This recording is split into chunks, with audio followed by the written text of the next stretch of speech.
Thank you. Good evening. Welcome to the HC Committee of the Whole meeting. It's September 17th, 2024. Just a quick reminder to the public, the board expects district officials and the public to conduct themselves and speak in a respectful and courteous manner so as to model proper civility and decorum for our students. Shouting, personal insults, vulgarity, profanity, attacks, revealing information prohibited by law, or any conduct that disrupts the flow of business is considered to be out of order. The board may, among any other steps available pursuant to law, take the following actions during the meeting to maintain a fair and efficient meeting.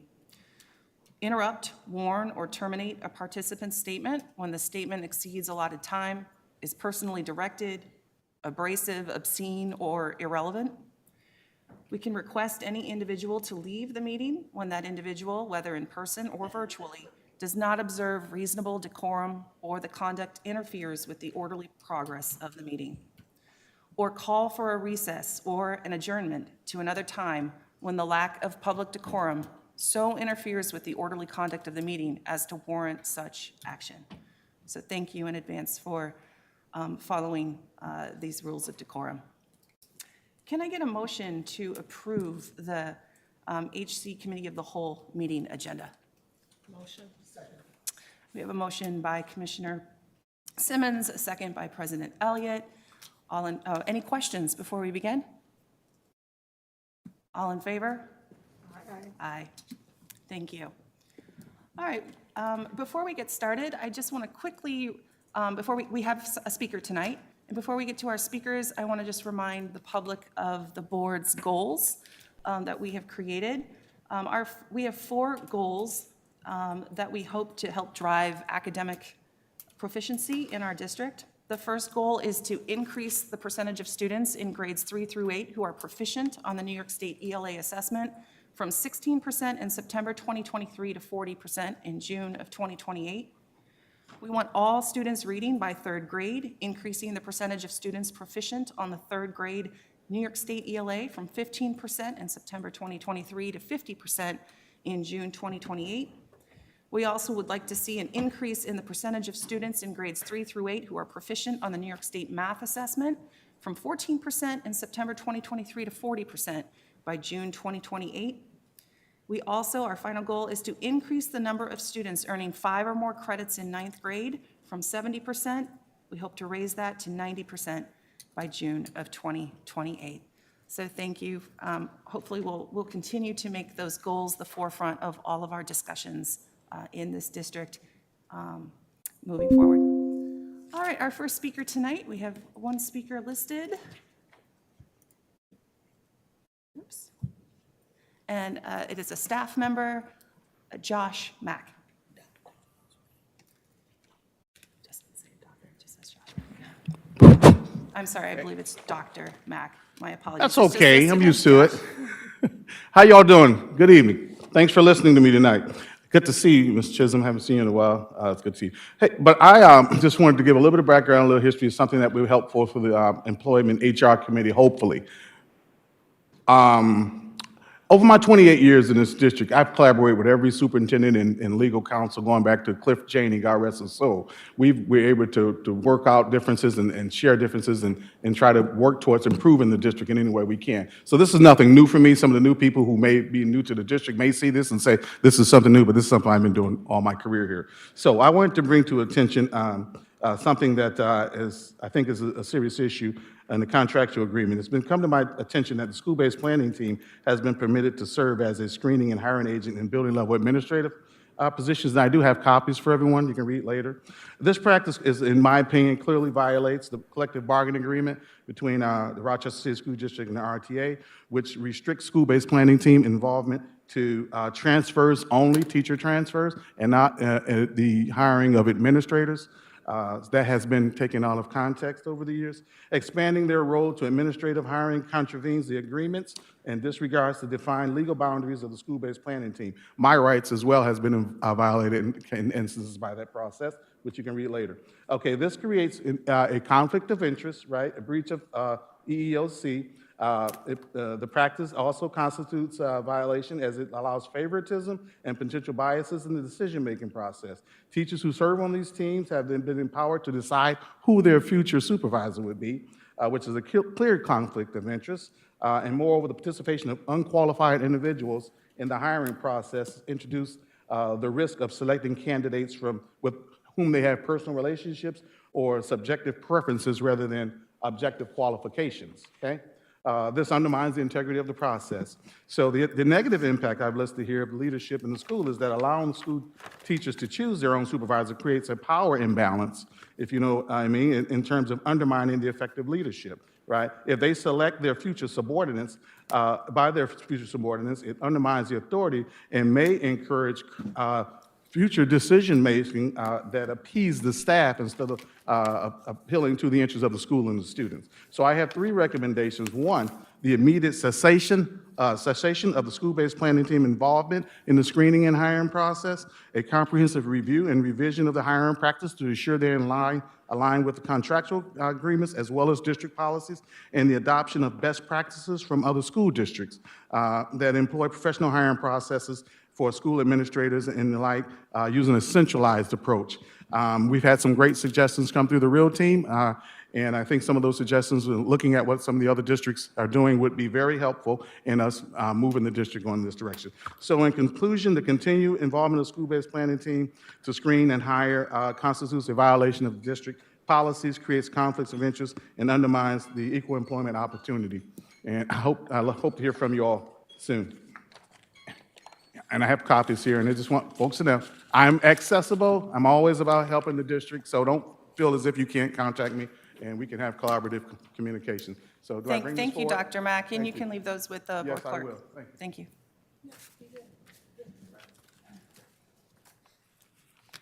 All right, as we get started on the Human Capital Committee this evening, I just want to remind the public of our human capital purpose for the 2024-2025 school year and the work plan that will be going along with this. The Human Capital Committee is dedicated to fostering and enhancing student success by reviewing personnel appointments, promotions, assignments, and upgrades. We're also looking at reviewing extra compensation, resolutions regarding personnel, reviewing tentative collective negotiation settlements pending approval by the full board. We will be reviewing diversity initiatives this school year, reviewing and approving newly created positions and their related job descriptions. We're also working to develop policies related to personnel for consideration by the full board, as well as reviewing our ongoing employee recruitment and retention strategies. And to accomplish these goals, the committee will receive information through a combination of presentations and reports as detailed in the attached work plan, which is available online. I'm really excited to lead this vital aspect of the board's efforts as a committee chair, and I'm really looking forward to our collective progress as a district. So that's available. The committee work plan is attached and available to the public, of course.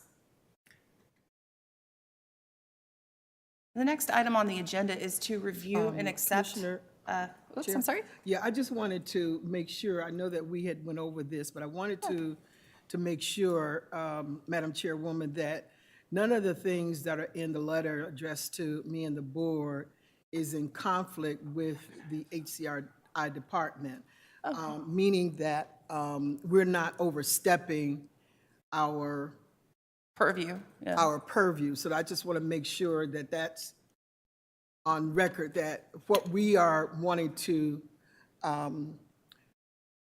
what our purpose is for this and our work plan is not, that we're not getting into the weeds. I want to just make Absolutely. sure Yeah. that that's what we're not doing. Let me just, if okay. Yeah, in just a Chairwoman. moment, and I know that we had discussed this work Yeah, plan yeah, in we did. advance, and I know Dr. Strickland was part of that, and we'd had this discussion with Dr. Miller as well. Just want to get it on the record that that's what. we- Fantastic, yeah, because I agree, and we want to make Yeah, sure. we I think wanna there make were sure the things public originally, understands. there were things originally on our plan that were getting a bit into the weeds, and so I'm very glad that you brought that up.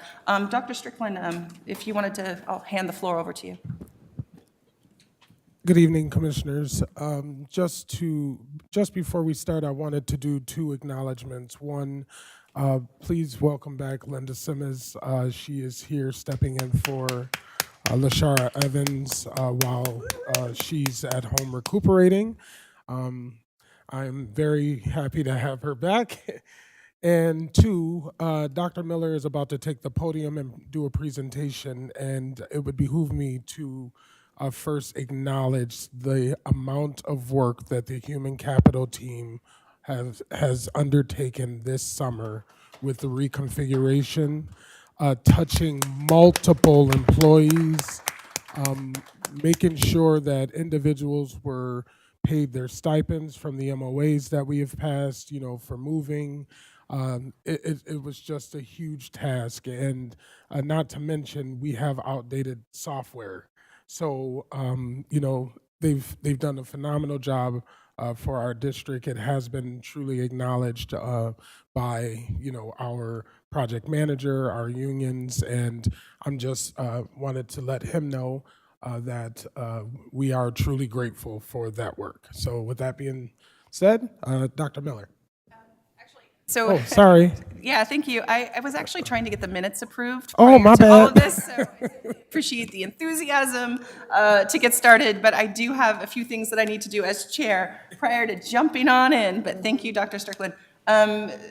We just need to review and accept the minutes from the May 21st, 2024 meeting. Can I get a motion, please? Can I get a second? Second. Thank you. So motion by Commissioner Simmons, seconded by Vice President LeBron. Are there any questions or comments regarding the minutes?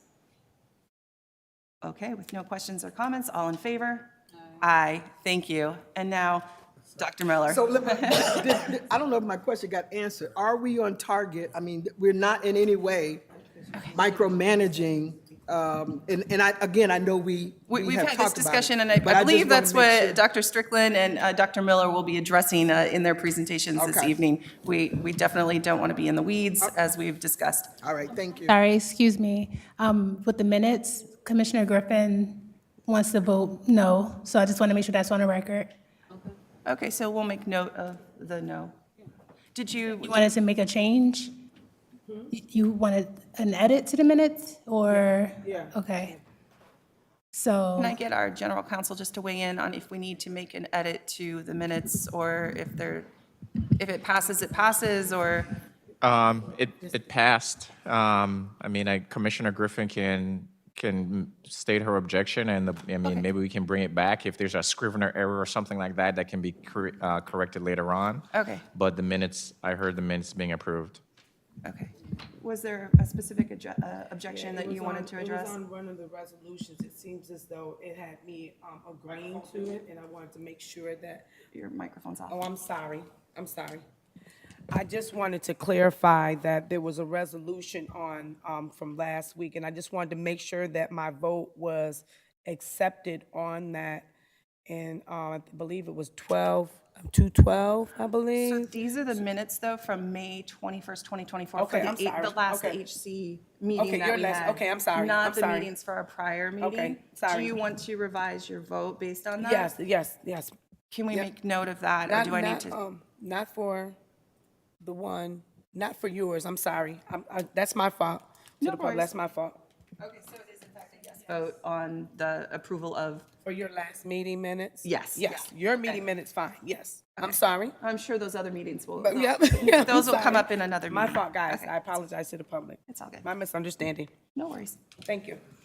All right, so without further ado, if I could invite Dr. Miller to give us our staffing and recruitment update. Thank you. Good evening. Thank you, Commissioner Malloy, President Elliott, Vice President LeBron, Superintendent Strickland. Thank you for having me this evening for our staffing and recruitment update. My name is Christopher Miller, and I'm the Chief of Human Capital. This evening, we're here to present a staffing and recruitment update. And our district's mission is to cultivate a culture of academic excellence, equity, and empathy, empowering students to succeed beyond graduation with a vision to activate dreams and unlock potential. The board's goals focus on raising student achievement in ELA and mathematics and ensuring ninth graders stay on track for success. The Office of Human Capital is at the heart of this mission. Our work to recruit, grow, and retain the most effective and diverse staff directly supports these goals, which is why we focus on recruiting, growing, and retaining the very best talent. Without the right people, we cannot achieve these outcomes. So this evening, we're going to provide some updates, a variety of updates, brief updates, and we're going to engage in a staff spotlight to ensure that you can learn about a couple of our staff members and the excellent work that they're engaged in. We'll be providing some updates on Teach Rochester, our vacancies, our fast-track hiring, and our teacher certification action plans. So on this slide, you'll see the names and the roles of the two staff that we're about to spotlight, and this is from our staff and educator effectiveness team. In the Rochester City School District, staff and educator effectiveness focuses on the professional development, the evaluations, and the data-driven supports to enhance staff performance. It also includes leadership development and mentoring, strategic recruitment and retention, and community engagement. The approach of staff and educator effectiveness emphasizes DEI and cultural competency, ensuring that staff are well supported and aligned with the diverse needs of our students, because that's what will ensure educator success. And so to help us with this staff spotlight this evening, I'm gonna invite our Senior Director of Staff and Educator Effectiveness to join at the podium, Dr. Samara Case. Good evening, distinguished guests. I don't have the official titles in front of me, so good evening, everybody. I'm nervous I'll mess the list up.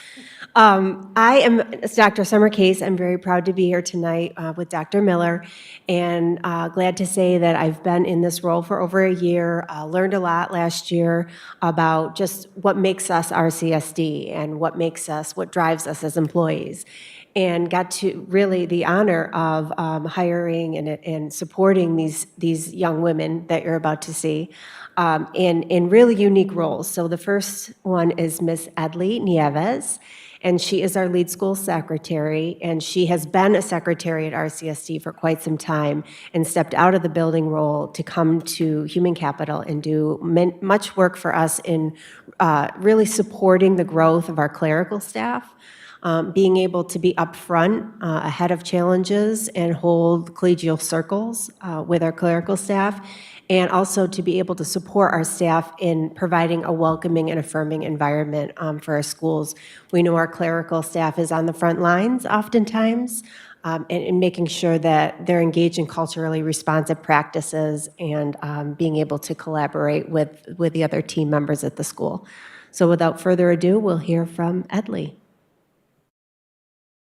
Hello everyone, my name is Edley Nieves and I am the lead bilingual school secretary under the Staff and Educator Effectiveness team. I have been in this role for about a year now, and prior to this role I was a bilingual school secretary for 14 years. I'm excited to be part of this team, and as we all know, the district's goal is to grow and retain, and I want to be able to do just that for our clerical unit. And how do we do that? By streamlining processes across the board, to create consistency within the district. One of the things that I have been able to do with our team is just creating resources such as templates, creating tutorial videos, and I have also gathered forms from other departments and put them all in one location so that everyone can utilize those documents and find them easily in one spot. I have also organized monthly meetings and additional meetings in between those with different departments and different staff members from central office, such as the finance department, the payroll department, student placement, attendance office, the Office of Human Capital, the benefits department, labor relations.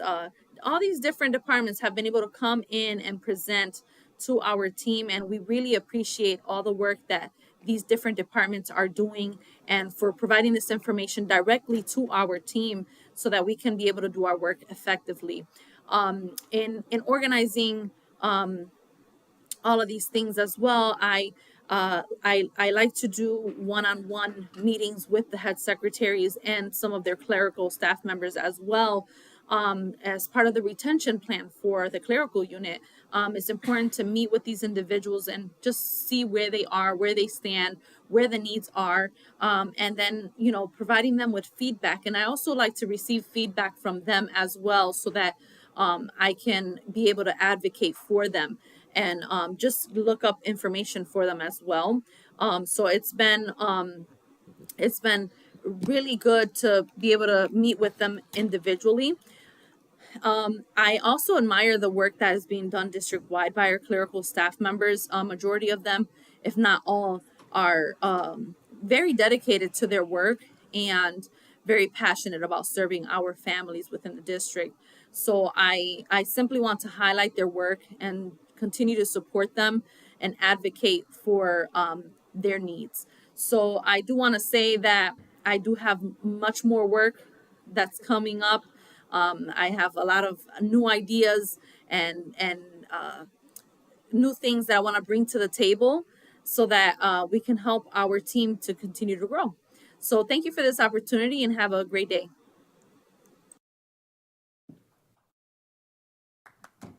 Yay.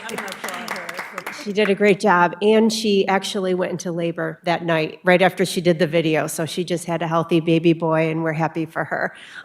She does it all. She does it all, for sure.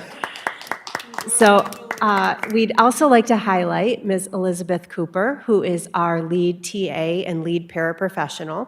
And she has been working very closely with our RAP membership and with our professional learning group from OPL to provide our RAP members with really high-quality professional learning, really those same types of instructional growth opportunities that our teachers have. We want to ensure that our paras and TAs are supported in that same way. So let's hear from Elizabeth.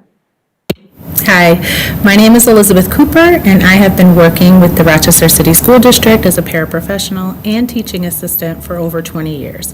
When I think about how we grow and retain paraprofessionals and teaching assistants, it boils down to creating an environment where we feel seen, heard, and valued.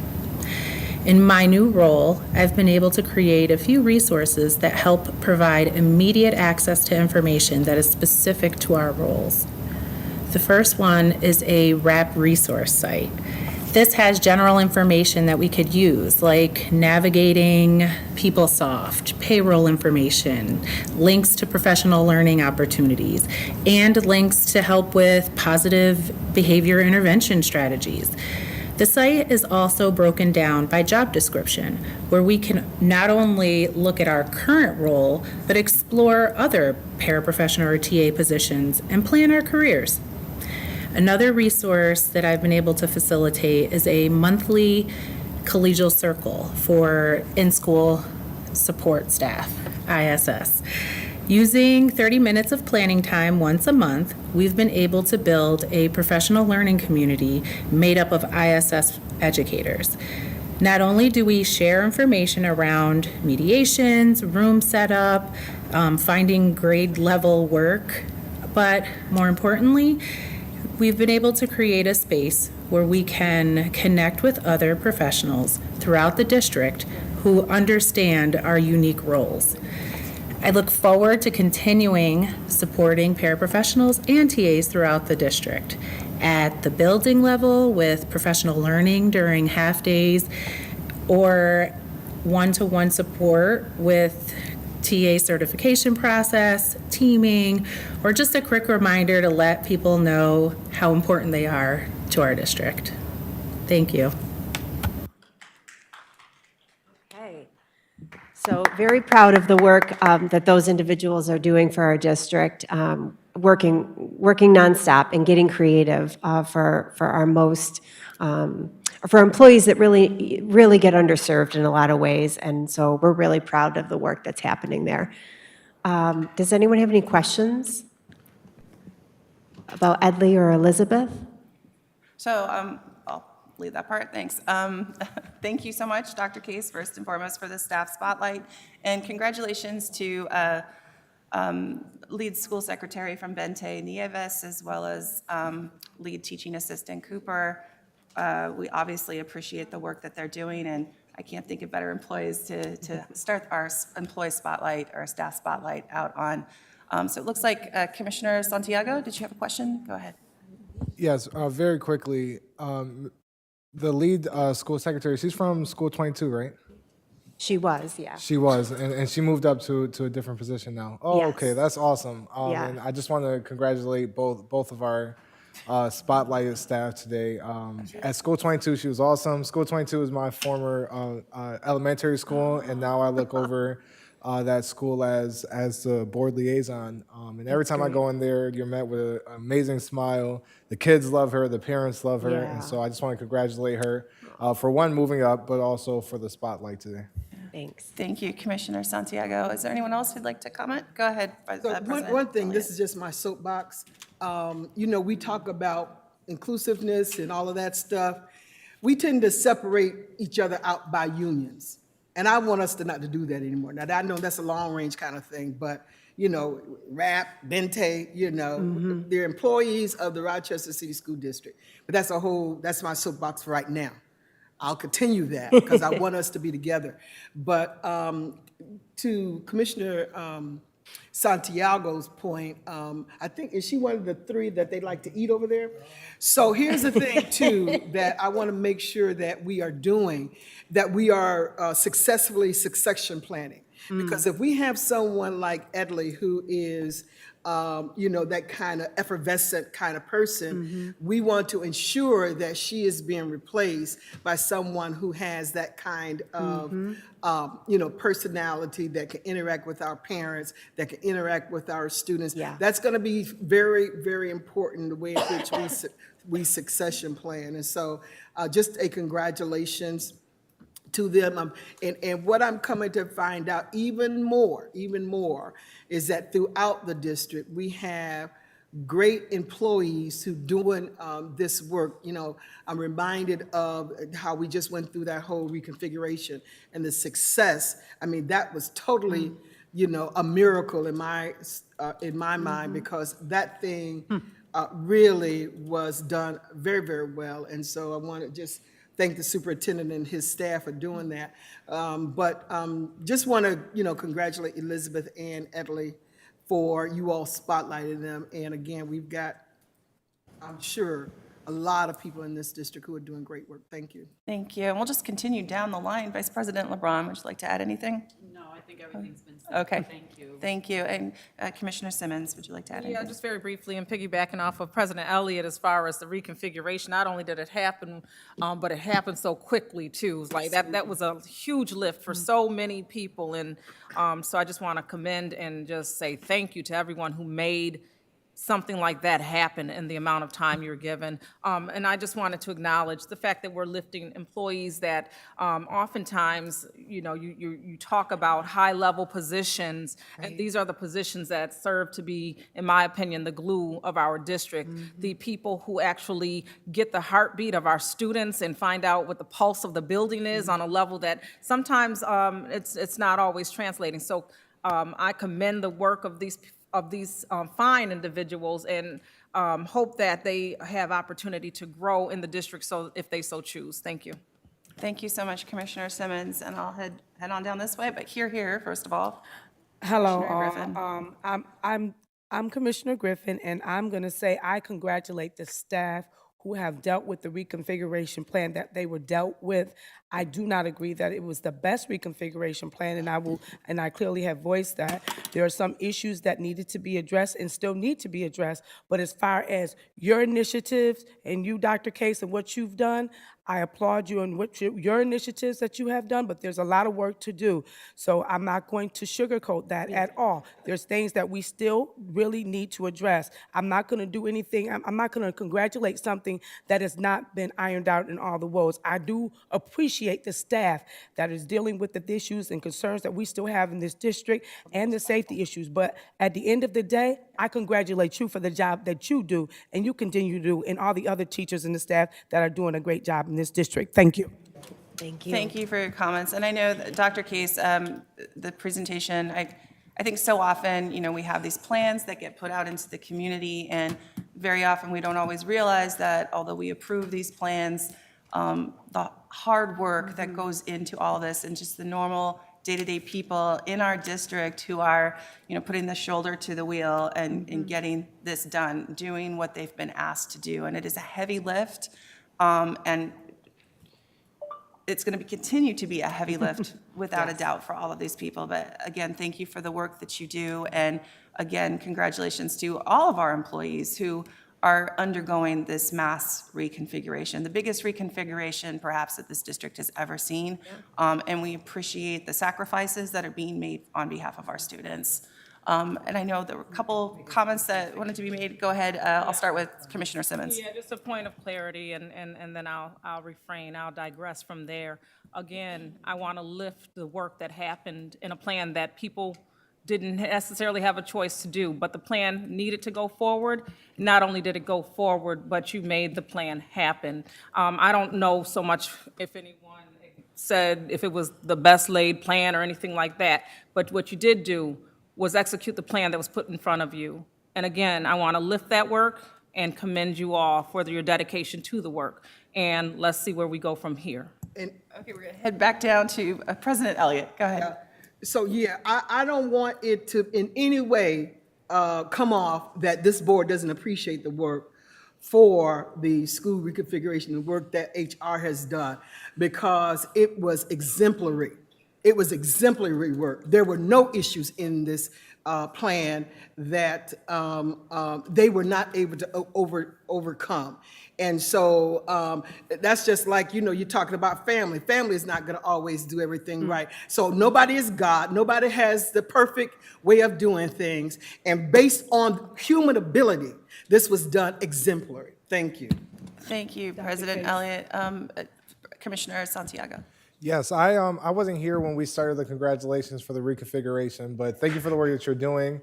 One thing that we learn as leaders in the community and just as leaders of the school district is part of being a good leader is being able to encourage and empower the positive and be able to pivot on the negative when there's things that has to be fixed. And so, of course, there's always going to be things in this district that has to be fixed, and there's always going to be things that we have to pivot on. But part of that is encouraging where we've done well. And you'll be giving the presentations today, but, I've heard about, almost being fully staffed in these schools and those situations. And so I would like to empower the positive and also empower you guys to know that when there's a negative, to pivot and make things happen. So appreciate you guys for the work. And of course, there's a lot of work that we have to do in this district, but we'll get there as long as we encourage the people and continue to give hope to the people that's doing the work. Thank you so much, Commissioner Santiago. Okay, and President Elliott. Yeah, and then this is it. But I got cake downstairs, so. Oh, okay. Okay. So I just want to say that anytime, this board is going to come from a positive perspective. So even when there are areas that need to be improved, we want to move in the direction of how can we improve as opposed to how we going to shoot folk down. This is not what this board is going to be doing. We're going to move forward and we're going to speak it in the positive. We've had that kind of negative conversation for too long that has not gotten us anywhere.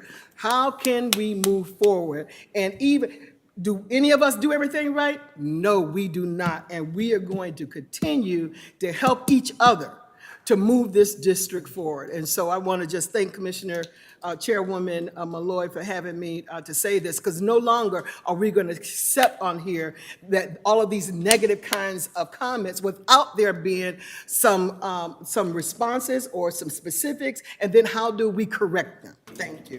Testify. All right. Testify. Thank you. Testify. Yeah. All right. Because this is where I got to go. All right. Thank you. All right, Dr. Miller. Thank you again, Dr. Case, and I'm going to allow Dr. Miller to continue his presentation. In Thank you, preparing Commissioner. for this presentation last week, because we prepare, in advance, obviously, I was just so excited to have Dr. Case highlight these two women educators in our district. And let me just share that Elizabeth Cooper was an Educator of the Year in 2023. In 2024, Edley was Educator of the Year.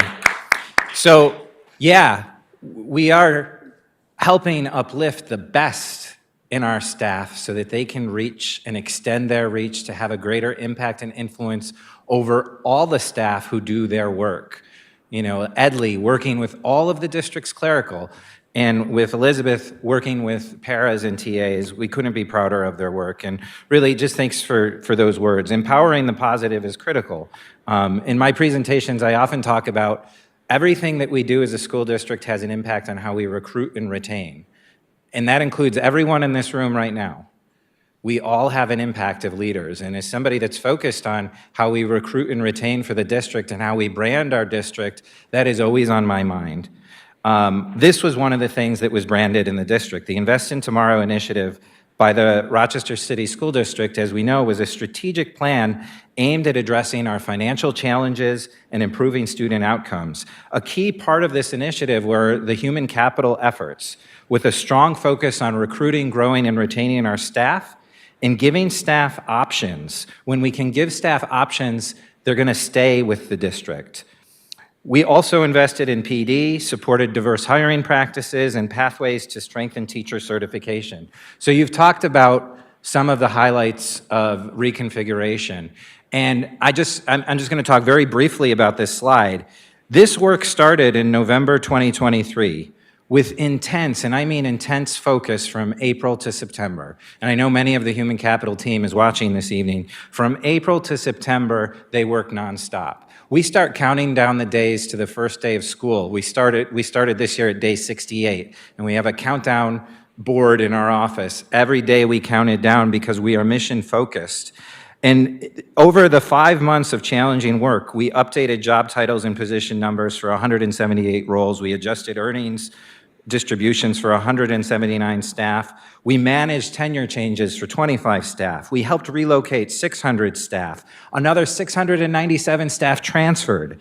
143 teachers who were uncertified, we hired and we worked with them to develop their teacher certification action plans. We onboarded 343 staff this summer. We facilitated the exit and retirement of 186 staff, ensuring smooth transitions throughout these. These efforts were essential for the positioning of our district and our success with Invest in Tomorrow. This is a substantial workload, and I know that any of you, if you think back to when you were hired or you started in a new job, or if you do this work where you work now, you think about all that goes into employee transactions. They're not just quick, let's exchange something and we're done. These are interactions that require care, support, listening, conversation, calling a principal, calling a director, calling the principal back, calling the candidate back, calling the teacher back. None of this stuff is quick work. And I want to recognize the invaluable contributions of our principals and our directors who also engaged in this work. Their support and collaboration were crucial in navigating this challenging period. Earlier, was it this week or last week? Last week, there was an event where some folks from central office were able to come together to talk about Invest in Tomorrow and to highlight all the work that was done. A lot of work was done, and a lot of people are very proud of the work that they did to help ensure the district could get through this Invest in Tomorrow effort. And so I just want to take a moment and echo, the superintendent has thanked everyone as well. I just want to take a moment this evening to thank our principals and our directors and our staff for all that they did in this transition from all across the organization, but also the staff that stayed in the Rochester City School District because they believe in what we do in the Rochester City School District. And I just want to thank everyone. For a little bit more detail, I'm not going to go over this slide, but just so that it's in the presentation, you can read a little bit more about what each of those things are. Certainly, we have things that we want to get better at, and we have identified some of those things from the Invest in Tomorrow effort. With that said, we did open the school year. Our vacancy data as of September 11th for our operations staff, you can see here, 16.92 FTE vacant on September 11th. We are an organization with nearly 6,000 full-time employees. When you count our subs and others, we're nearly 6,600 staff that we're working with. And certainly, our goal is to have zeros across the board here by the first day of school. But when we consider the number of staff that we have, we're always going to have some percentage, some number of turnover. But these are the best numbers we've seen in years. And when you compare where we were in 2022 to 2023, You see some differences there. You can make your own judgments about that. But the work environment, the hiring environment since COVID has certainly been a challenge. I'm going to talk this evening about the challenges with certified educators, because it's only going to continue to get harder from here on out. And that's why it speaks to our need to be strategic with everything that we're doing. On the teacher side and on the school side, you see the vacancies here. Since the pandemic, teacher hiring has been a dynamic process, and we've been called upon to adapt by leveraging flexible hiring practices and embracing recruitment strategies. And so you see that we have some vacancies still here. I share with you that had we opened school a couple weeks before the first day, we would have been fully staffed. And certainly in the last few weeks of the summer, we did lose staff to other districts. Again, these are some of the best numbers we have, but we strive to be fully staffed on the first day. We continue to be challenged in the area of special education. That's where you see most of our vacancies, or many of our vacancies when you look at this. And certainly that's something that we're working to do, to grow our own and to encourage and incentivize candidates and others to take on a teaching career in special education and bilingual education. On this slide, to better understand our current shortages, regardless of our vacancy numbers and what they are, this is what the landscape looks like. When we know we have a bilingual, an ESL, a science, a secondary special education vacancy, we know we're going to struggle mightily to fill those because the candidates do not exist. And all school districts are in competition for them. As we get in across the line, you see the level of challenge that exists for other areas. So I share this with you so that you understand where we are. Nevertheless, we filled most of our jobs despite these challenges because we're strategic and we've put in place measures to go out there and get candidates. Just a glimpse of what our summer looked like and recruitment events that we have still ongoing throughout the fall, and we'll continue to add recruitment events. You can see how we are out in our community. This was something that Vice President LeBron, when she originally started as chair of the Human Capital Committee, really emphasized, and we've carried on in that tradition, and you can see that we are out in the community. So now I want to shift to our Teach Rochester effort, which is a collection of initiatives aimed at attracting and developing talented educators to serve in the Rochester City School District. And Teach Rochester focuses on recruiting skilled teachers, particularly in high-need areas, and providing ongoing support and professional development to ensure their success in the classroom. Teach Rochester is dedicated to enhancing educational opportunities and outcomes for students. On this slide, you'll see the key levers we are implementing to drive our initiatives. In the spring, I shared with you some of our efforts to build diversity. This evening, I'd like to focus on our community call to action as one of the critical levers that we need your help with. So I'm going to take you through a series of slides here that paint a stark image of the reality of the teacher shortage crisis. The prestige of the teaching profession is one that has evolved over time. And what this slide shows is the Harris poll from 1977 to 2022, where the ebbs and flows of prestige of the teaching profession have been, how respondents rate the teaching profession as an occupation of prestige, as one of very great prestige to considerable prestige. And so that's what you see on this slide. And you can see how that has changed over time. The next 5 slides are going to detail different aspects of a glimpse into what is going on with the teacher shortage in the United States. And there are points on these that you'll see. And there are key years, if you're a person who's into history or politics as I am, there's key levers of things that have been done politically and in the state and federal government to impact these things. And so actions of state and federal government can impact these things. And so I call on the board and I call on other people who are in political office to consider how they can help adjust this problem. On this slide, you'll see parents wanting their children to teach. Phi Data Kappan has done this research from 1970 to 2022. And you can see the stark differences there. And I encourage you to look just in your own time or the last 20 years, look at where the data scatter plots are from 2000 to 22. On this next slide, high school seniors wanting to work in schools. High school seniors are surveyed. Where do they want to work? Where do they see themselves? Fewer and fewer are seeing themselves being in schools. What about college student interest in becoming a teacher? You know, I graduated college, I'm entering my 25th year. I graduated from Nazareth in 2000. I student taught here in the district. I couldn't get a job in the district at that time. It was super competitive. Many of my fellow graduates from Nazareth had to move out of the state. I actually moved to Boston to become a teacher. I couldn't afford to stay there, so I came back. I was able to get a job in the Rochester area. But back then, many of us couldn't get jobs.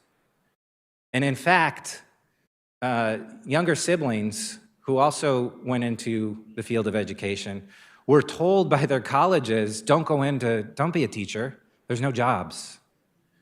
And there were other things going on politically that caused people to turn away from teaching. But this is where we are, folks. The number of teaching licenses issued nationally, right? It's scary. And in New York State, again, scary.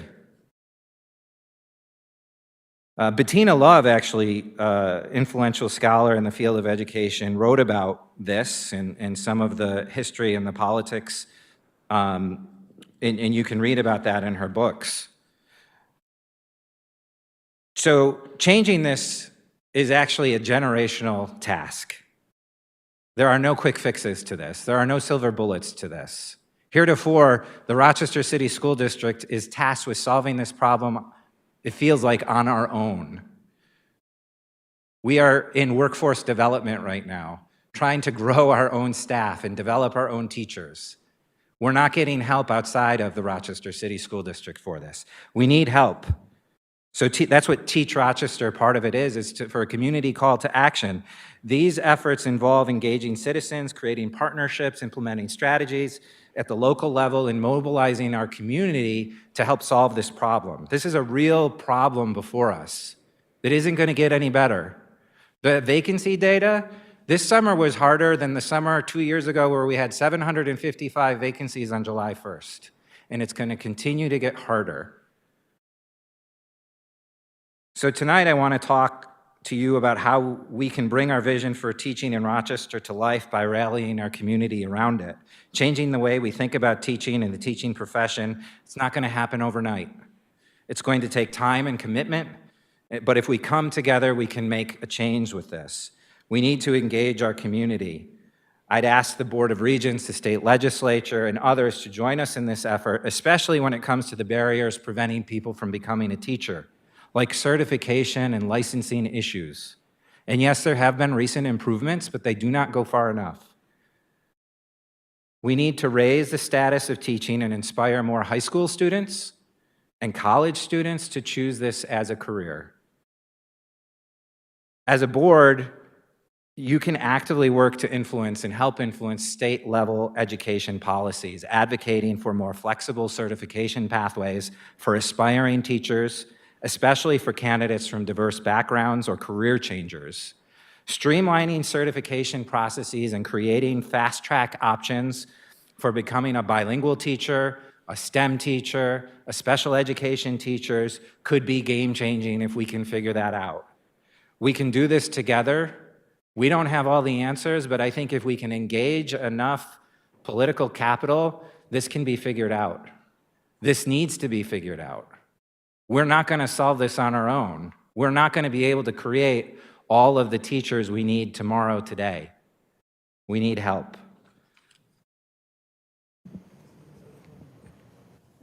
So I'll Did you want stop us there. to, do you want us to pause Sure. for a moment? That was, Yeah. I don't know whether I should stand up and applaud or it's like, preach it. Thank you, Dr. Miller, for your presentation. Here, as a teacher, certainly these are challenges faced by all of our surrounding districts as well, nationwide. We're seeing these challenges in not only hiring, but also in retention or retaining this talent. I wanted to point out too, we already have some really great grow your own programs within our district, including at East, we have the Teaching and Learning Institute.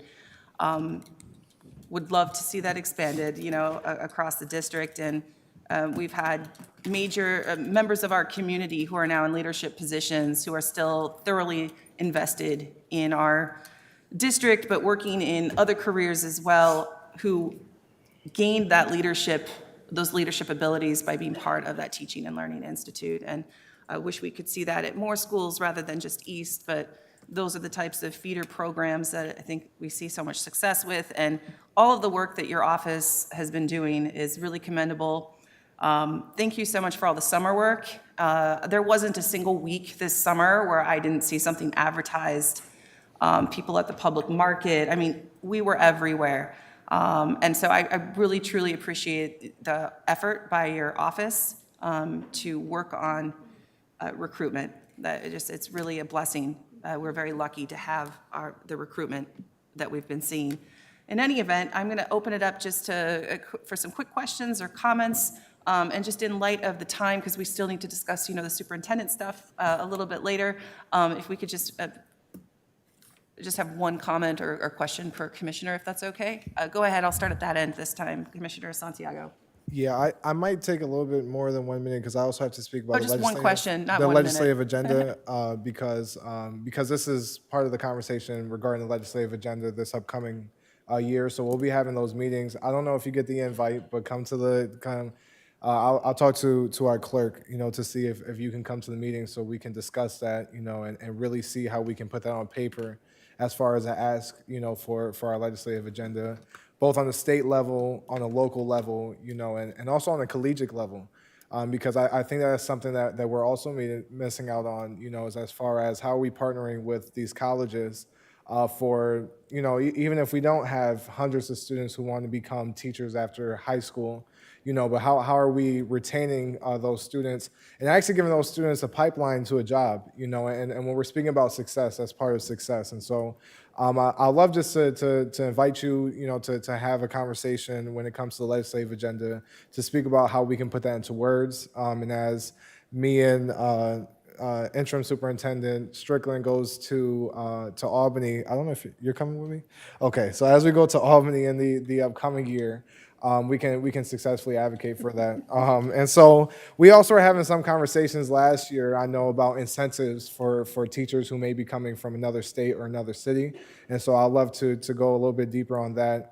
There has been some commitment, from some of our local governments as far as making that happen. And so I think we just have to move the mark on that and kind of take the lead on moving the mark and moving that way. And like I said, the colleges is important also. And here's my question. Bilingual teachers. I know that you said that there's about one vacancy when it comes to elementary, one full-time vacancy when it comes to elementary bilingual teachers.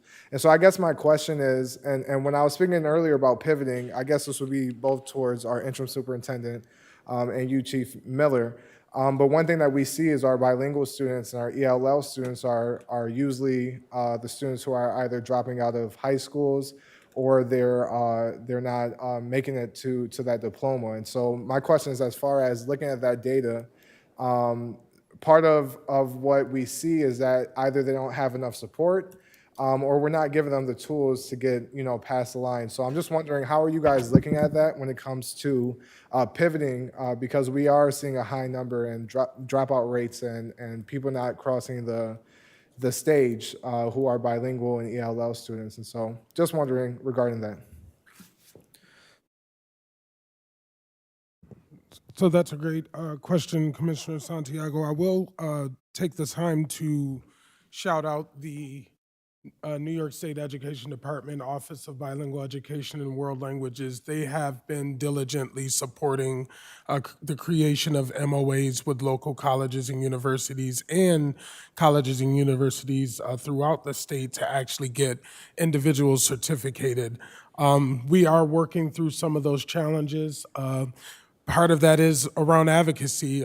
As I stated in one of our previous board meetings, we do have students that come in with upwards to 30 credits, but they have a difficult time passing that English 3 Regents.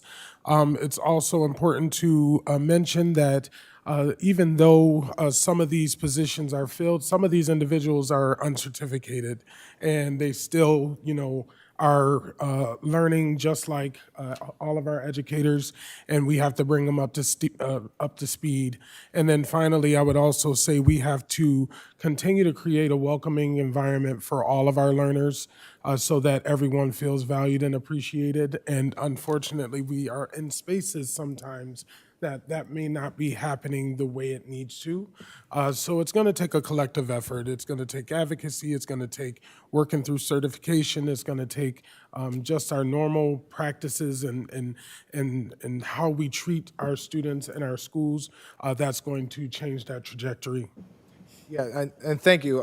But thank you for that, and hoping to see some of those changes made, and of course also getting our Black and Brown teachers in front of our students who are bilingual to truly have that exchange and that relationship. But thank you guys, and Chief Miller, please let's have conversations about the legislative agenda. Thank you so much, Commissioner Santiago, and thank you, Superintendent Strickland, for your response. I'm going to continue down the row. If President Elliott, did you have any comments? I'll just say, Chief, I appreciate all the effort that the department has made around recruitment. And, I just want to make sure that when we recruit them, we know how to keep them. Because we haven't done a good job of keeping them. When people have felt disappointed, or, they have, just have not been able to penetrate some of our systems. And so we have to work on our systems so that we can keep good people. And so, I would just ask, Chief, that, and to the superintendent, to the chief, that we look at, ensuring that we can keep the ones who, want to be here, but for whatever reason, have been dissatisfied in their, in the work. And it may not be because they don't want to teach our children, but sometimes our own systems prevent our teachers from remaining. It seems to be easier if they teach out in the suburban areas of other districts. We've got too many, I believe, barriers and restrictions that cause them to want to leave. And then to the point about the certification, I am with Commissioner Santiago on that. And just know, I think that we have in our current chancellor and commissioner of state ed, the kind of sensitivity that we need around certifications, and because we're seeing that in the future, they're going to do away with the Regents exams. So, and I never really supported that in the beginning. So I'm just really excited, and look forward to working with Commissioner Santiago, the superintendent, and you around a legislative agenda around HR certification, that kind of thing. Thank you. Thank you so much, President Elliott. Vice President LeBron, did you have any comments? All right, go ahead. So a couple of things, and it's just all going to be one statement. One, I just want to acknowledge that this year, I actually did hear from a number of schools and staff positively about school reopening, and very much also to the sentiment of what's being stated here tonight. So I wanted to put that on record, that from staff themselves, that this has been one of the best school year starts, primarily because positions are filled. And we have quick memory issues around here when we have started schools barely being staffed, and what that looks like, and that impact and how that feels. The other thing, are you okay over there? Okay. The other thing, I just want to Are you okay? Because I'm going to stop while you're coughing into the mic. My mic is off. Beatrice, my mic is off. I was clearing my throat and I was drinking water. Pay attention to what you're doing over there. Don't pay attention to me. Trust the Okay, public. but I don't want to talk over you As while chair you're of the coughing meeting- while I'm As chair, I would having my request comments that and we I not have the make floor. personal comments about one another. Let's As be chair of this respectful. meeting, I'd like both of you to please stop. you got As it. chair of this meeting, be respectful. I know I am not feeling well this evening. I've been coughing and I apologize. But we don't need to make personal. Not coughing while I comments. have the floor and I'm giving a public comment. I wasn't coughing, I was clearing my So throat. anyways, back to my kudos to HCI and the entire administration for that focal point, because it really does have such a huge impact to have all the adults needed in a school when we roll out and start school. So thank you guys for that. And then I just wanted to also uplift two other pieces in the same statement, and it's do we have incentives for SPED and bilingual teachers? Because it is such a critical area, and you're right, we are competing with charter schools in the city, we're competing with the suburban schools, this is a competition, and workforce right now is very dismal for many sectors across.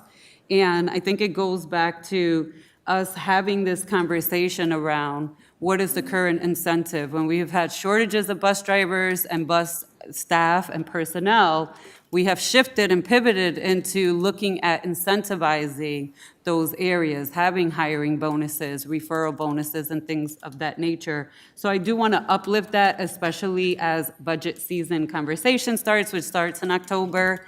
And I do want us to look at that as a focal point and also figure out how that could actually be in the budget for this year, some way, somehow, specifically for SPED and bilingual. Thank you. Thank you, Vice President LeBron. Commissioner Simmons, did you have anything? No comments at this time. Well, I will say thank you for your presentation, the update. I'm glad that we're leaning into the critical components of still trying to fill staff where it's needed. And so thank you again for your presentation this evening. Thank you. Commissioner Griffin, did you have anything you wanted to add? Sure. Only thing I really would like to add is that the retention comes a lot for me, in my opinion, is not listening to the voice of the staff and the administration in the schools. I believe in listening not only to the students, but listen to the staff and the administration. And when they are speaking to you, we need to address the issues and concern and make sure that that happens. When we don't listen to the people that are in front of our students, we will lose them. We will lose them to other districts. We will lose them to other organizations. We will lose them to charter schools. And we just may also lose some children because of these great staff members that we have that we don't listen to. So I want to make sure that we understand when we don't listen to our staff and our administration, that we're doing a disjustice to the children and to the administration and to the whole building foundation, because our first objective is to have a secure foundation for our children. And in front of them are our staff that we should govern and listen to. And so when we fail to do those things, we fail not only our students, we fail the teachers, and we fail our community. Thank you. Thank you for your comments, Commissioner Griffin. I don't have anything else to say myself. Superintendent Strickland. I just was reflecting on the points that were just made, and I definitely understand where you're coming from. I do want to remind you and this board that that is actually being very much into the weeds. And one of the things that I've been doing diligently is going out to schools and I'm talking to staff. I'm listening to their concerns. That shouldn't be the purview of what you all do up here, and I know it's very hard to separate that, but that actually conflicts with the work that me and my team have to do each and every single day. But I just wanted to remind us that we need to stay student outcomes focused, and if we continue to let me do that, that'll be the best way for us to really stay in our correct lanes. Thank you. Thank you. I just want to just say one thing. For me, and all due respect, Dr. Strickland, that is student outcome focus. If we don't have the teachers in front of us and they are addressing the issues of the students and of the staff, then we don't have student outcome focus. You have to have staff that we're listening to in order for us to keep our student outcome at the top. And if we lose that voice, then we lose our children, we lose our good staffing, and we have the retention. And that's what I was saying. I wasn't in the weeds. I was not in the weeds in reference to stating that we're looking at the staffing, because the staffing, when President Elliott said she was concerned about the retention has to do with listening to the staff and the administration. So for me, if you're listening to the staff and the administration that are in front of the students and they are seeing what is needed, then we're not going to lose that many staff to charter schools or to suburban schools or any other organizations. So I think that we need to make sure we're listening to them. That is definitely student outcome focused. That is not the weeds for me. So unless I need to be addressed by, because I've only been in it 2 days, so unless I need to be addressed by the governance and letting me know what the weeds are, what I believe is when we have looking at student outcomes, our student outcomes comes from leadership. And if we don't have good leadership, and that's our teachers and our administration, and then we have the superintendent and the board, then what do we have? So that's for me. But I don't want to keep going and going on about it. I just wanted to address for me what it means to be student outcome focused is to have great leaders. Thank you. I appreciate the comments that you've made, Commissioner Griffin, and just want to remind the full board that to be respectful to one another. I think as we continue to move through the student outcomes-based governance model, we're going to have a clearer understanding as we continue to get coached about what the weeds are and what that looks like. And I think that we're going to continue to have that training and understand the difference between what it is, what board governance is versus what management is. And I appreciate your passion about everything that you've said. And there's going to be ongoing training, and I'm certain that we will continue to designate between what is governance versus management as we move forward. Thank you. President Elliott. So that's happening? Meaning that the superintendent has already said that he is in the schools and he's talking to people? So that is happening. Just be clear that the superintendent is doing his due diligence. Now, can he get to everybody in one day? No, he cannot.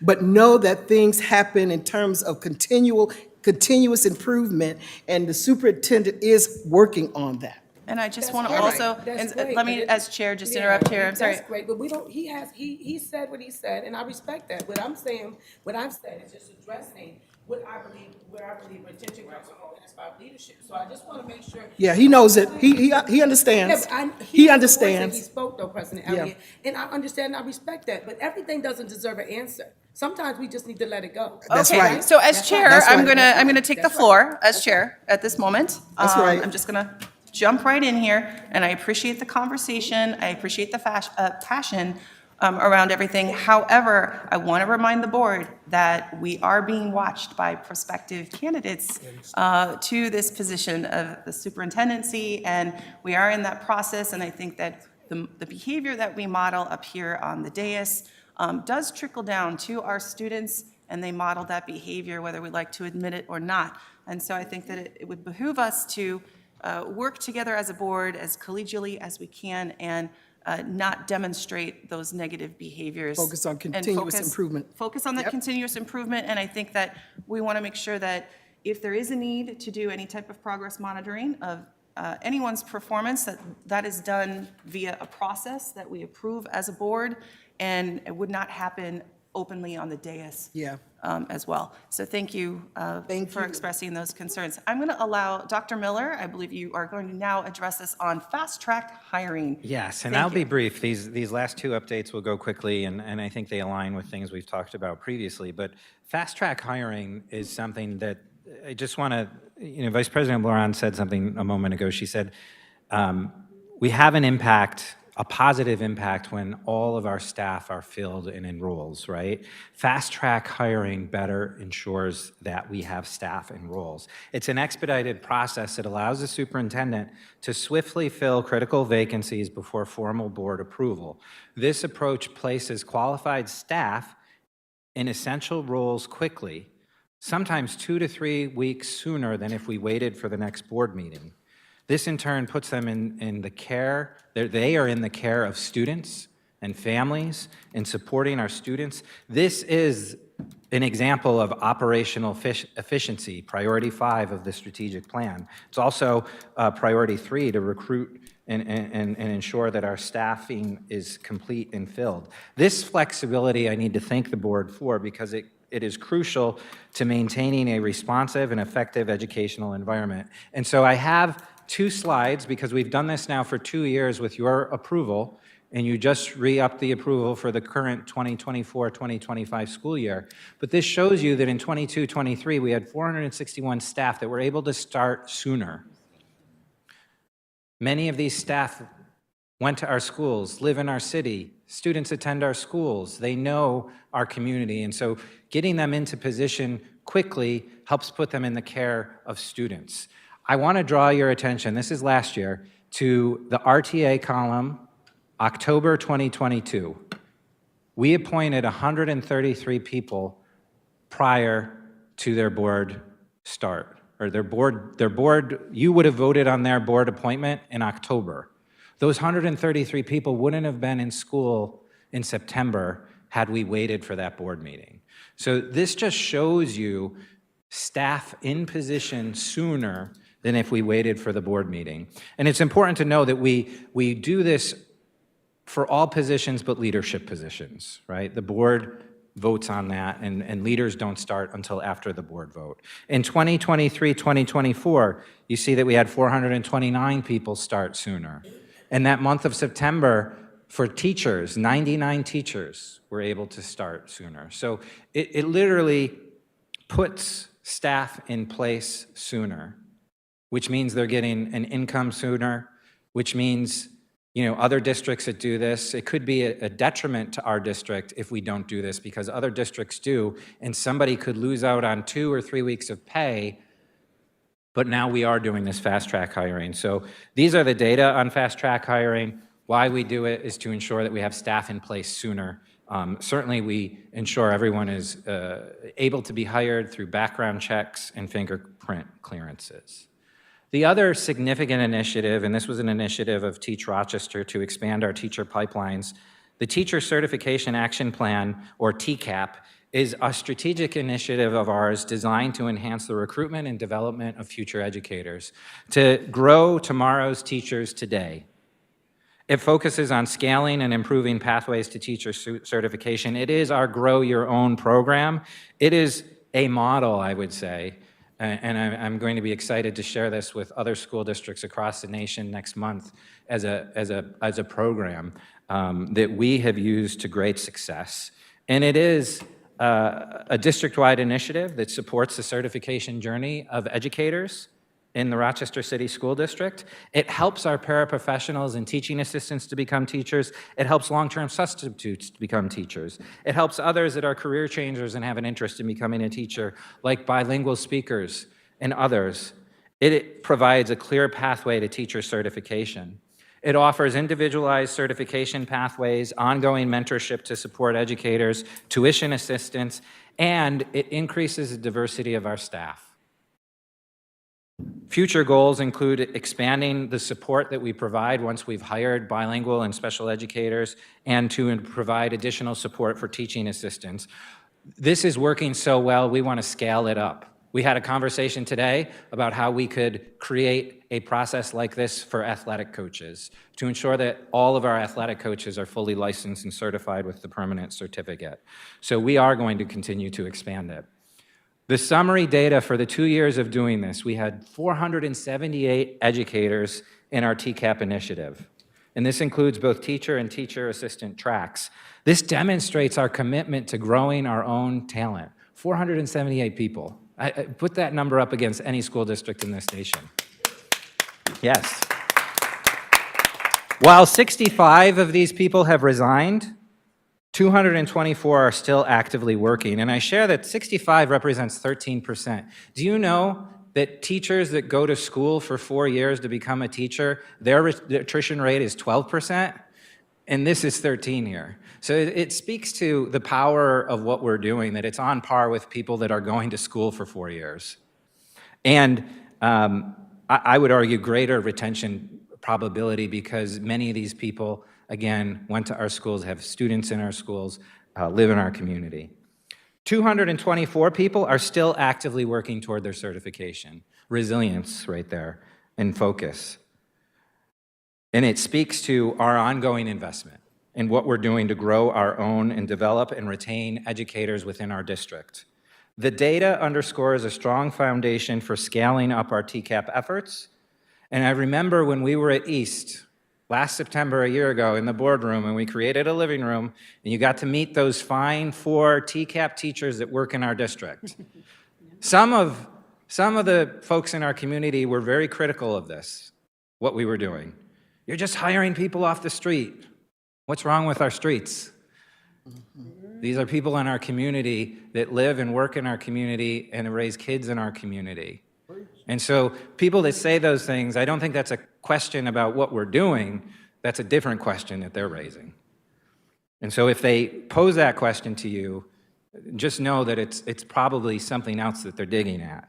Or that folks that raise questions to people who aren't fully certified, they are working toward their certification. They're going to be certified. Many of these people might have taught in other nations or other states, and they're trying to get certified in New York State, but because of the hoops and barriers, they're not yet certified.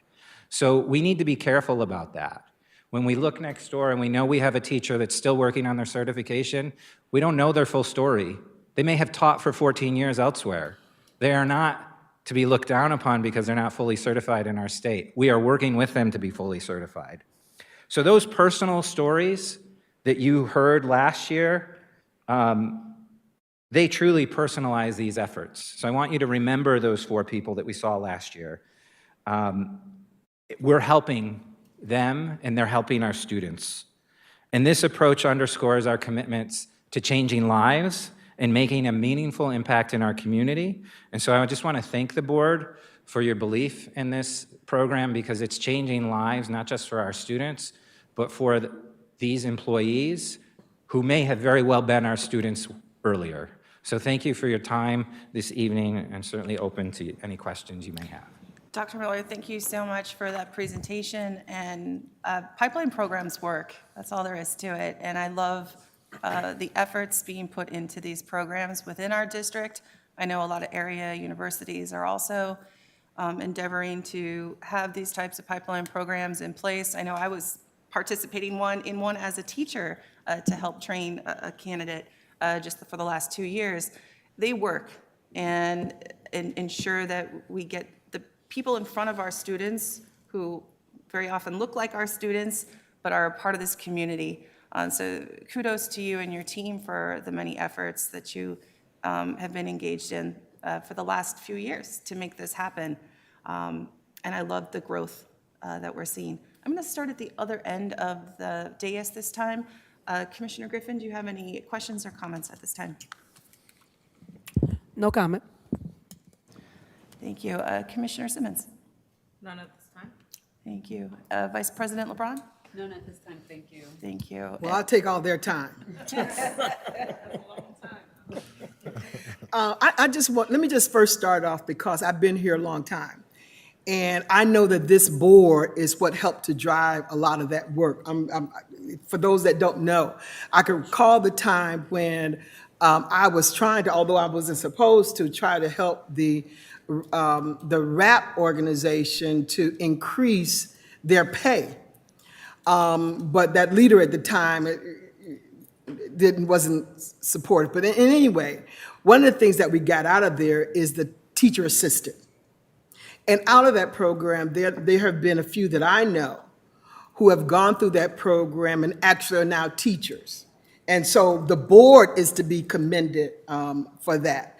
I just want to also thank Vice President LeBron and the work that she's done in terms of helping to get this fast-tracked. You know, I wasn't always is a part of that, you know, because it sort of took away some of our oversight in that, with regard to making sure that, you know, the I's were dotted and the T's were crossed. But I give her the kudos in her efforts of doing that work. So a lot of this, what we're seeing now, really is work that's been driven by the board. And I want to commend the board for being the leaders that we have been over the last 2 years in getting this work accomplished. I want to also thank you, Dr. Miller, for the number of vacancies that have been filled. So when we look at those numbers from the beginning of this process to where we are now, the HR department did an amazing job of helping to fill those positions, because we put pressure on you to do that, and you were willing to do it because you understood what we were trying to do, what was needed within our community. And so, I can't say all of what my heart is feeling with regard to the work that you all are doing. And I know that there will be continuous improvement around this, and that we're not just getting bodies, we're getting people who really want to do this work within our community, understanding that it's difficult at times, but that we really want to do it. And so I want to commend the superintendent and Chief Miller and his staff for all of this work that's being done. So thank you so very much. Thank you, President Elliott. Commissioner Santiago. Yeah, very, very quickly. Is this just for the certification, or is this also like assistance through the college? Because I'm reading and it looks like the certification. Yeah, I would say many of these people are in partnership programs with the range of institutes of higher education that we're partnered with. Okay. Yes. And so I wonder, do you know, and I'm sure you probably don't know off the top of your mind, but would you say that a lot of those people who are going through this program are former students from the district? We need to do some more data analysis on that. I'd like to report on that at a future meeting. Yeah, and I don't really need that data as a board member, because I think that's part of getting into the weeds, but I do want to push and just really send my personal support behind doing our best to get students from the district back into the district, because they'll have a love for this district, that many others may not fully be able to have or care for this district. And also, as we speak about creating pipelines of success for our students, I think that would be amazing.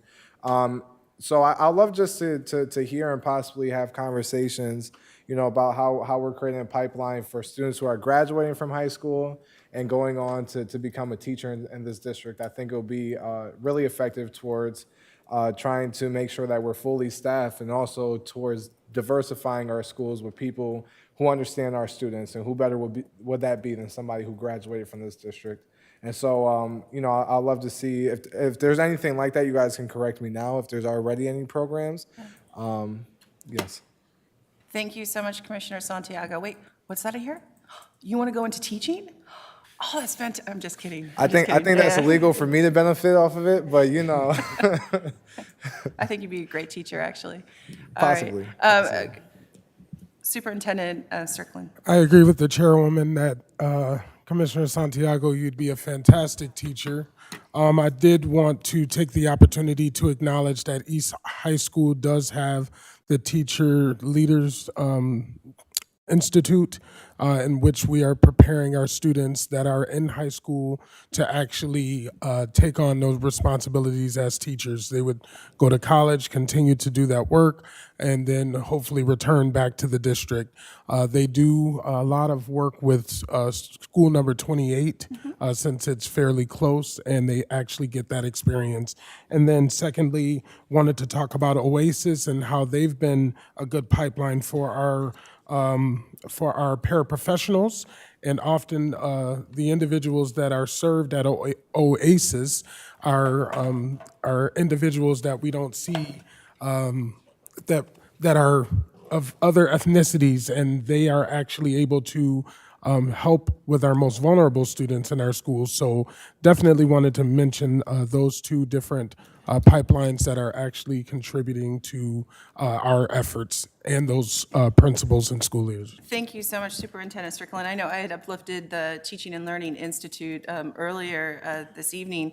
I will say, people seem to think that that is a new program in our district, and it's long before the East EPO partnership began. It's been here for over 20 years, and it's always been one of the highlights So it should be noted that that's the case. Commissioner Santiago, you had something else you wanted to say? Yeah, I also want to give kudos to that program because now that you were speaking about it, I have actually gotten texts, I believe, on social media from 3 graduates from this district who recently graduated, who's now working in the district. So I do want to give kudos to that program and to you guys. And again, I would love to see how we could possibly go back to the table and see how we can move forward. And expanding that program to be available to all the graduates in our district, and also seeing how we can partner with the colleges that's in our surrounding areas in a true partnership, to see how we can get our students from graduate of the district to teacher of the district. Thank you so much, Commissioner Santiago. And again, Dr. Miller, thank you so much for your presentation. I'm looking forward to more updates moving forward. All right, well, at this time, we're going to move on to our final agenda item this evening. And I know we're moving on to just our superintendent search, our permanent superintendent search. And the board, we've been informed from our board clerk that the board is going to have a final opportunity to make any decisions as they relate to those survey and focus groups before the information is shared with the search firm tomorrow. And we were given a document of potential interview focus groups and potential meetings. I'm going to turn the meeting over at this time to President Elliott so that she can kind of walk us through those next steps. Thank you. Well, you were doing a good job. You could have continued. Oh, well, okay. So I'll start with the interview and focus group meetings. If you look at look at your screen there, these are the groups and interviews that the search firm will undergo. The county executive, there will be single interviews with each commissioner, the state monitor, the mayor, and the county executive. Then there will be group sessions. You can see here the list of those group sessions. And then there will be open sessions that will include parents, RCSD employees, students, our residents in each one of the quadrants. We will have some viral sessions where if parents and students and employees, if other folk can't be in person, they'll have the opportunity. What did I say? Viral? Viral, but that's all good. It'll go viral. That's all. I'm looking at this, yeah. So thank you for that. Virtual. And so we're looking at ensuring that this is a wide landscape, it's a wide reach of involving our community in this search. We want to make sure that we're doing it right this time. And so that's the process. And each group could have up to 30 individuals within one of those groups. And so that is to be forthcoming. If you look at the superintendent, I'm going to go over to the superintendent search process. Okay, go ahead. I just wanted to add one thing. So the groups or individuals that commissioners have shared with District Clerk Nguyen, if there are any additional contact information that you still need to share with her, please do so by tomorrow is the request, because this document is supposed to be shared with the search firm tomorrow as well. Thank you. Yeah. Mm-hmm. So I do want to add a group at this time then, because looking at just based off of this, who's not listed as our foundations, who often do step in to fill the gap and support us here and there, and they have lots of views on RCSD, and some good, some not so good, but again, they are our partners when we are tied up financially, or we don't have unrestricted funds to go out and do a project because not all of we actually have very few unrestricted dollars in this district. So I just want to uplift and add them, and that list would include the Greater Rochester Health Foundation, who for years gave us money for our classrooms directly and programs, the Rochester Education Foundation, the Greater Rochester Community Foundation, and the ESL Foundation. So those would be the current local foundations, and if I missed any, I think Konar Foundation also has given us funds in the past for various projects. So I want to uplift, and Farish as well. Yes, Farish has funded for many years a lot of our after-school initiatives and programs, and so Farish as well. So a group for foundations. A group for foundations, thank you. Any other questions or comments related to? Yeah, I just. Yes, Commissioner Sims? Yes, thank you for lifting that and identifying the holes. And my understanding of this process is, again, what's represented as far as groups is in taking into consideration the specific pieces we provided, and she's just given a very broad aerial overview, not into the weeds, outlook on what this will consist of, and it will consist of up to 30 people from the various folks that all of us as commissioners provided. Exactly. Correct? Okay, thank you. All right. Any other questions? President Lee. All right, Commissioner Santiago? Yeah, I'm just wondering, I know that we all got this document, but I see that for students, we have just about five recommendations as far as focus groups. Before, I just wanted to make sure before this was sent, if there was any other organizations or groups that you guys had in mind to make sure that there's more students in this. I think it's called Fabulous 9 or something. Yes, Talented 10. Can Dr. we add Gaither? that? Yes, yeah. If we can add, those are some talented young men, and so if we can add that to the list. It's not on there? I'm not seeing it on there on the document. It wouldn't be as a On specific. this. It wasn't on this list. You have to look at the other There's document. a second list with Yeah. the details. Yeah. The other document has a list of everybody. All right, that's we're gonna focus right here, right now. on Oh, this well, I list. thought this is what we were talking about. No, No, this one. This one, Isaiah. What you One's see, on the screen. yeah, Okay, Just the got it. general Yep, piece okay. first. Got it. yep. All right, okay, so now we'll go to the second, Which is what you're talking about. yeah, so if you look at this list, Isaiah. You want me to repeat everything I just said? No, it's the talented 10, right? The talented 10? Yes. Yeah, so if we can add the talented 10? Okay, all right. And then you see the groups for parents and staff, not-for-profit organizations, religious organizations, and we have other here. Vice President? Can we take I don't know if we're going to need a vote, but I just want to understand a couple of things. Missing on this list is the Latinx Roundtable. If you're going to have the Black Agenda Group, the Latinx Roundtable is our counterpart. We actually often work together, but both groups are made up of various leadership of color throughout the county and the city. So I would like to make sure that they're represented. I also want to advocate that we not pick an MCC program versus MCC leadership there. So perhaps the president or even the board for MCC versus one singular program, because there are many programs at MCC, and that's kind of weird that we would just focus in on one only.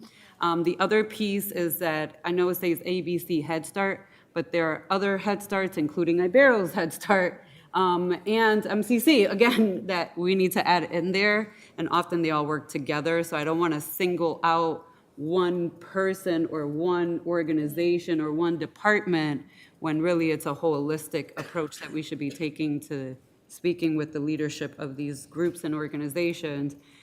Head Start in particularly, I even think that Sharing and Caring would essentially fall under there because she runs a Head Start program out of her daycare. So, Well, let me just remind, these are the names, when we asked our staff to provide us with no, information. this was board members that Yeah, threw all these names. I know. Oh, okay. That's what I'm saying. Yeah. That we were asked, and this is what was given. And so if we need to add some others, we'll add some others. But this is what was when we were asked to give, groups and names, this is what we all do. And I want to Can I clarify. say, oh, yeah, can I just say something about that? When we were asked about that, the first document that was provided as far as the bucketed groups, that's what the clerk was looking for, was just representation. Do we want to see students? Do we want to see community stakeholders? Do we want to see foundations? And in that bucket, they would then disseminate from there. I think because of the misunderstanding, people began to provide very specific organizations and the names of individuals, but that was not the ask initially. And that's, because her and I sat down with her as well to make sure I was clear. So, but I think we're in a good place, and I like what I'm seeing here, and I like that we see a visual to identify the holes and add to it to make sure we're in a good space. I just want to finish my statement. So to Commissioner Simmons' point, yes, we were asked to share President Elliott, but we as a board collectively still have to decide, because people could have threw anything on here. We're not just going to pass it along. And so back to the point of MCC picking out one program out of 50 programs that the college is running with different focuses and different populations and groups. Again, that's a conversation with the leadership and the president there, or even the board, but not one particular program. That's, for me, that's a little weird, but I'm just saying it should be with the leadership, because the leadership is going to have that aerial view of some of their perspectives on the issues of students transferring in, not meeting credits, and those conversational pieces that need to occur. And so, again, ABC Head Start, there's multiple Head Starts. All Head Starts should be at the table. They are all impacted by our decisions. They take our kids from the very, very beginning of time before they enter us.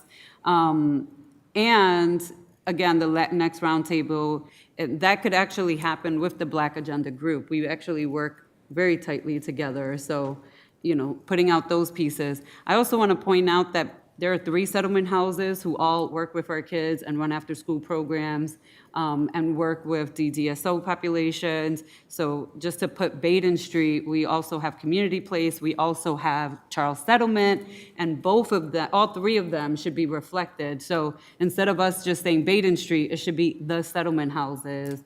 Does that make sense? Okay, thank you, that's all. Yeah, I'll just, again, people were, hold on a minute, I'll call you. No, okay, I'm sorry. So, people, we were asked, because I gave some specific names, and so, of who we could have to be a part of this process. So, for example, I gave Pastor Harvey, my Olivet, and so I had given, some names, and so, we can flush this out and scrub this even more if we need to, but these are what was given. And of course, once you see it, you always are thinking about other names and stuff too. Those names, that make sense. Now, how much resources do we have to try to interview everybody? We want to come together in these particular groups. And so, and it's up to 30 people that we could include in the group. Right. So, I keep that in mind too. So, just want to share that. Let me go to, let me just let, Commissioner Griffin, let me just let Vice President respond, and then I'll come right to you. Yeah, and I just want to reflect that I fully understand that, and to Commissioner Simmons' point, we were told to, but I took it as we're doing a dump, if you will, a brain dump of think of who everyone, and then we compiled this list. Right. But the list needs to make sense for me. I can't support just saying one program out of MCC, and that person is not the potential right person for us to be speaking to when we have a president that runs all the programs and all of MCC, not just one particular program. And again, the same thing, for example, with ABC Head Start. Yes, there are large Head Start, but there are multiple Head Starts who have multiple issues. And so what I'm saying is, yes, that there could be 30. Right now, not-for-profit. Everyone from these groups don't need to come. You send one rep and you make up that roundtable of whoever is speaking for that group. The Black Agenda Group has a chair, the Latinx Roundtable has a chair. Not all 50 members have to come from the Latinx Roundtable. Angie or Miguel can come and be representing that table if that's who chooses, but So that's let all. me ask you to put that in writing to Well, us. and well, talk we about- have until tonight. This is what we're deciding right now. And so what I'm saying is if we need to take a vote, we can take a vote on it. But I can't support that out of, again, multiple programs that we're only selecting one specific piece when we know that there are multiple of those categories. So settlement houses will stretch out into 3 reps, those 3 presidents from those organizations. And same with the Black Agenda Group, Latinx Group. MCC should be leadership. It should not be one particular program. Commissioner Griffin? Okay, first, I didn't think we were voting tonight. That's number one. I don't think we're voting. Second of all, we have a lot of groups from the city that are on here. I think that we had enough time to go through and ask questions prior to today. So for me, we selected these people, various people took the time and put this information in and gave it in a timely fashion. Yes, I would love for everybody to be addressed, but we did have this out there and for everybody to read in a timely fashion, for any questions to be asked, if you wanted to ask them. But when we say 10, the Talented 10 is a part of the city school district, which is run by a very, very intelligent a very intelligent teacher within our district. So if what we should probably do is if those organizations are a part of MCC or a part of the district, if it's okay with the district or if it's okay for the principal for that Talented 10 group to be part of it, then let it be part of it. If it's okay for the Men of Excellence, who are about young men that are of all different nationalities, getting growing into success, getting a successful education and making themselves better in this society, in this community, then let MCC decide that. Because I believe that if you look at a lot of them, there are a lot of people that they're a part of, but people took the initiatives and they went out there and they gave the information to Rahima in a timely fashion. So I feel that in lieu of that, we all had the same thing. We all were given the same amount of time. That's just like with resolutions and everything else. If you pay attention, if you read, then we will be able to regurgitate and give the information that is needed. So I think for me personally, if we look at it, and I have to agree with you, Cynthia, President Elliott, because we have a lot of groups here, but these are groups of different organizations. These are also groups that are also in the city of Rochester. So we can't collectively grab everybody, but I feel that what we did here is a good selection of people, getting good diverse group of people, and I think that we should leave it as it is, and if we want to add something, that's fine. But I think that we're going to run into, everybody's going to agree to disagree, but I think the time given, we're not voting on anything tonight. Anything that needs to be added, we can take it to the table, but there's no voting tonight anyway, so. Commissioner Simmons? So, the question was really rhetorical because, again, having a direct conversation with our district clerk, she expressed the confusion around the specifics that were provided. And so unpacking that, I did gain clarification several weeks ago. The fact that that understanding is still not here means that maybe others should be doing a little more homework. And the reality is that she expressed, as I stated earlier, that we understand what buckets we would like to recruit people from. So I don't want to belabor that because here we are, and there's a decision to be made. I do agree that we need to make sure, as Vice President LeBron stated, we need to stay broad in scope and make sure that we have representation. So we need to figure out how we will encourage equity in that representation. So if we're looking at an MCC, if we're looking at the parents, how are we ensuring we have equity from that group? And the best thing I can think of is to ensure that we have some form of representation to make up the total of 30 as they meet. And we need to take a look at how we come up with that group as a collective board and then take it from there. So we might have to do some harvesting, if you will. Let me go to Charisma. So again, I want to just remind commissioners, this list as well as the general list, both have to get submitted to the search firm this week so that you all are staying in the time line that we're currently at. And so a recommendation could be, I have the groups that you all named so far that you wanted to add, but if you have any other groups or buckets or however you want to identify, I would recommend emailing all 3 board staff members by tomorrow so we can add those groups. But I just to keep on the timeline, that it has to get submitted to the search firm this week. All right, let me go to Commissioner Santiago. So how exactly do we, because my guess is that this has to be approved by the board. Because it is a board move. And so, you know, I hear that there's some concerns, and I definitely have some concerns personally with certain areas on this.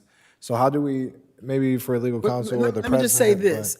This document had been sent out. Well, I'm not arguing against that. Sent Trust me, out. I'm not arguing against that, because I did the We work. need to and approve it tonight. Yeah, I hear right? you. Okay, And I'm all not right. disagreeing with you, because when it was sent out, I sent the Yeah, email, and okay. we had that conversation. But as far as all the groups put together, personally, this is my first time seeing all the groups put together that everybody recommended.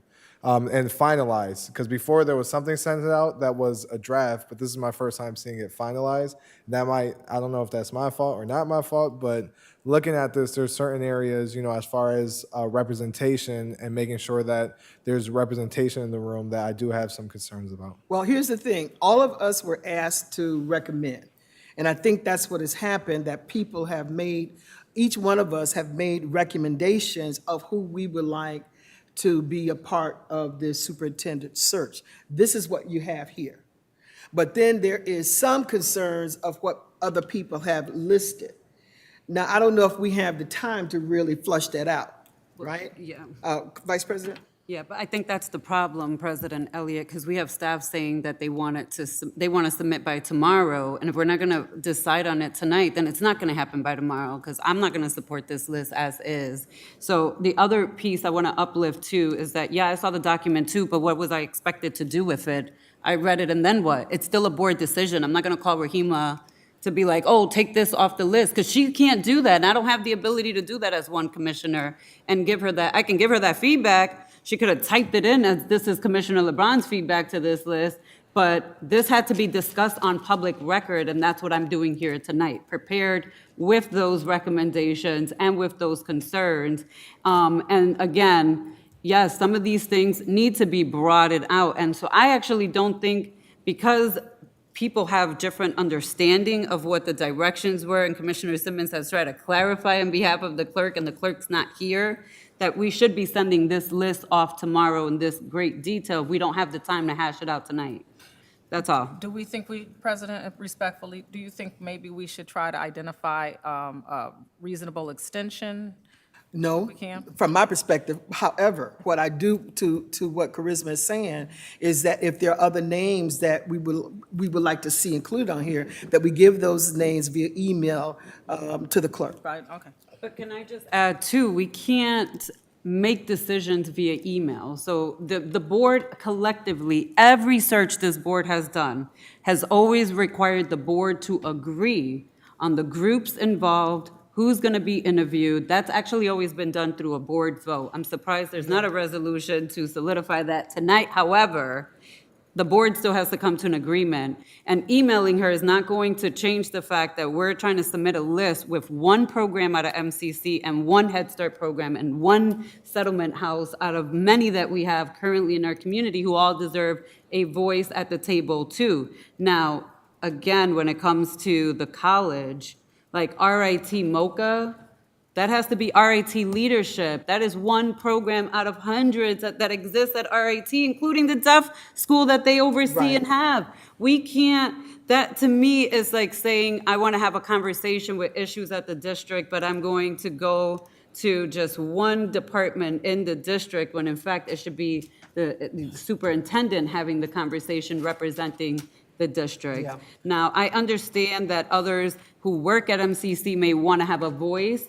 They are more than welcome to come to the open general sessions or identify themselves as I live in the city, or I'm a resident, or I'm a parent in this district, whatever that may look like, because MCC has a large, diverse workforce as well. But again, it should be the leadership, and if we're not going to be able to hash that out and come to an agreement on it, then I'm not comfortable sending this out as is in this manner, that's all. And we can email Rahima and Charisma all day, all night, but what we can't do is vote via email on those decisions or make decisions as a board via email. These conversations have to actually happen on public record. Charisma? So just as an update, District Clerk Nguyen will talk to the search firm, and we'll have an update next week on, because it will, like I said, it may have to adjust your timeline. And so next week, I know we have the business meeting, and so hoping that maybe you all can finalize the groups at that meeting. And so again, my recommendation would be, again, to email board staff any additional groups, so then that way when you look at it during that meeting, it can be finalized. And then the other thing is, before you switch gears to the superintendent's goals, I want to make sure that on page, I think 2 of this document, the 4-page document, the survey groups, making sure that there was no concerns with that, because that's supposed to go to the search firm next week. And so I also want to make sure that there are no concerns with those groups. Thank you. The survey groups, so on page 2, some yellow highlighted, that page. Yeah. Are the highlights the only groups that will begin the survey, or is the rest of the list? Yeah, let me go to Commissioner Malloy. I'm at Charisma really quickly. Malloy. Thank you.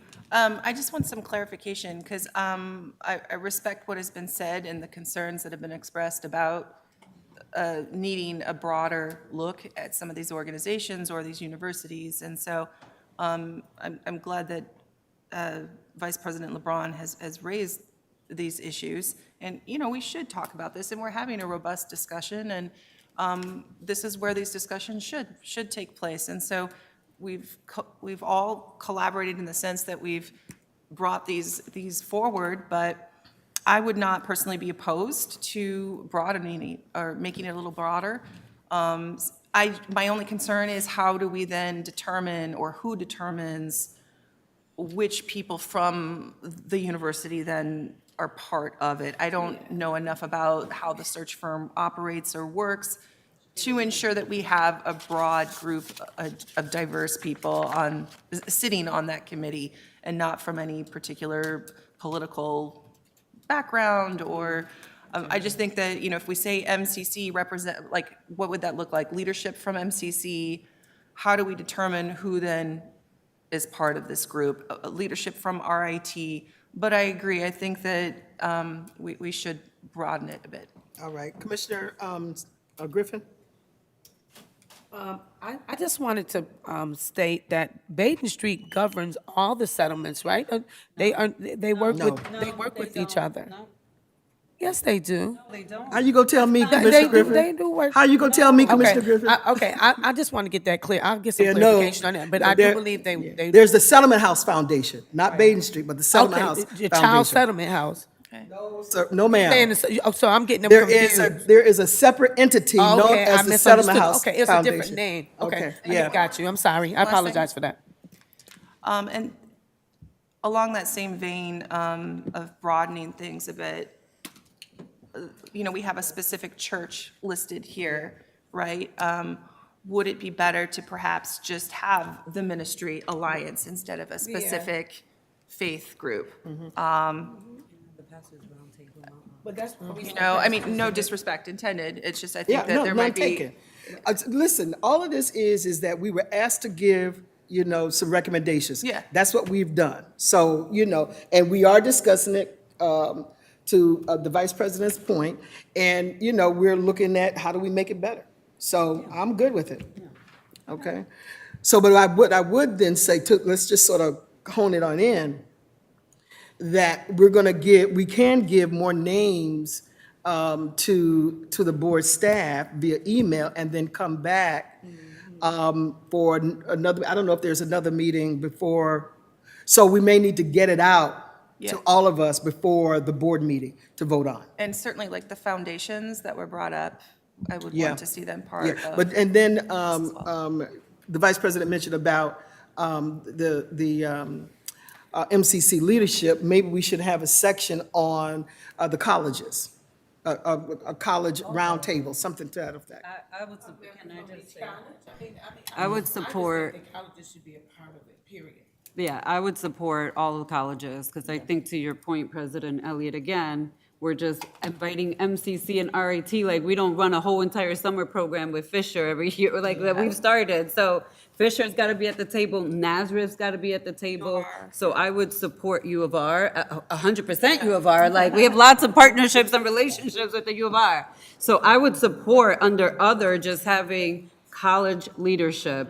And I know to your point, you're saying who determines, but that's really the president's job at these colleges to determine if she or he are going to attend or who they would like to send. But we go through the president. We don't go to a particular program who is like 10 or 12 pieces removed from the actual leadership. And there's just too many programs at MCC to just single out one. And all of them, they're doing great work. And all of them work with different populations too. And again, are doing great things. But it should be the leadership. And so I do think we should approach, I think many of these presidents themselves would actually agree to support in this based on our partnerships and collaborations and how they interface with our students and what we do over the summer with many of these colleges as well. So I would just also say that it may be either the leadership or their designee.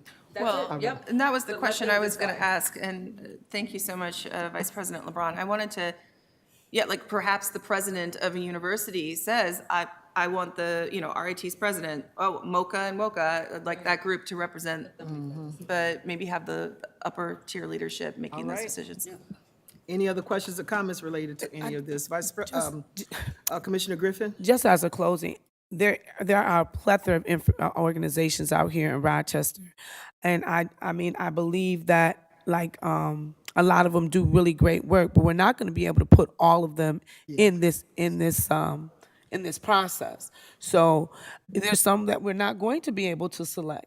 So I believe that in the raw scheme of things, general scheme of things, I think that, there are going to be, and let me back up, because we have a lot of city organizations. City organizations are run by the mayor's office. So we have the mayor on here as well. So when you say you're talking about the president of these schools and the different presidents, we have the mayor on here who has a general interest in a lot of the organizations that we have on here on this list. So, I mean, we really need to look at this so many different ways because we already have the mayor on here and we have other organizations that he governs. So, I mean, that's a lot. So, yeah, I think that you're right about that. And so I think this was, to Commissioner Malloy's point, a robust conversation, getting an understanding from everyone, and then we'll just move forward. I'm All so right? proud of the board. Can I just add this? Like, we haven't had discussions like this for the most part, and kudos. We should pat ourselves on the back that we can have these Yep. types of discussions. Yep. All right, I'm going to turn it back over to you, Commissioner Malloy. Thank you very much for leading that discussion. Thank I you. know I've been a bit under the weather, so that kind of saved my voice a bit. So. Keep your cool self. All right, so I believe that was the final agenda item. I just want to remind everyone, when you get a chance to please. No. Oh, right. Session. Yeah, we're going to, just to say, I just want to remind everyone prior to going into an executive session that we do have a board meeting survey that we want to complete. Typically, I think we complete that before going into session. That's fine. So if you have a chance, just quickly complete that for us. And hold on just a moment. Do that. Oh, okay. Oh, the goals? Yeah, but there's nothing here for the There's nothing goals. to update tonight on that. No, I just wanted to just bring light. So Rahima sent out an email earlier today just to make sure everyone's on the same page, that she spoke with CGCS based off of your last conversation last week about aligning the goals with their model. And so the recommendation was to push the deadline. Originally, you all were supposed to vote next week, Thursday, during a business meeting on the goals, but the recommendation is that the superintendent will present his goals next week, and then you all will have the chance to vote on it during the October 8th special meeting. Rahima already spoke to the state monitor for approval, and so if you all are, okay with that new timeline, that would be what the next steps are. Right. Thank you so much for that update. All right, so if you have completed the survey, I'm looking for what I need to read here. It says the connection has been lost. You read it, you got it, anybody got it? I just Does closed anybody have down. that in front of? The motion to, Here we go. I got, all right.